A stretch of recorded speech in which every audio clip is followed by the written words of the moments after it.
ओडिशार पुरी रे अवस्थित भगवान जगन्नाथଙ୍କ मंदिर दुनियार सबुठारु पवित्र एवं रहस्यमय स्थान मध्यरु अन्यतम। एठाकार परंपरा एवं चमत्कार देखि बड़ बड़ वैज्ञानिक माने मध्य आश्चर्य होई जांती। आसंतु जानिबा एही मंदिरर सेही 7टी रहस्य जहा आज पर्यंत केही समाधान करि पारि नाहांती। श्रीमंदिरर 7टी अलौकिक रहस्य। 1 पवनर विपरीत दिगरे उडुथिबा बाना साधारणतः पताका सेही दिगरे उडिथाए जेउ दिगकु पवन बोहे, किंतु जगन्नाथ मंदिर उपरे थिबा बाना पताका सबुबेले पवनर विपरीत दिगरे उडिथाए।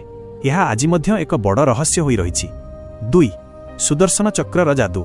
मंदिर शिखर रे एक अष्टधातु निर्मित सुदर्शन चक्र रहिछि। एही चक्रर विशेषत्व हेउछि आपण सहरर जेकोनोसी स्थान रे छिडा होई एहाकु देखिले आपणकु लागिबो जे एहार मुह आपणक आडकु ही अछि।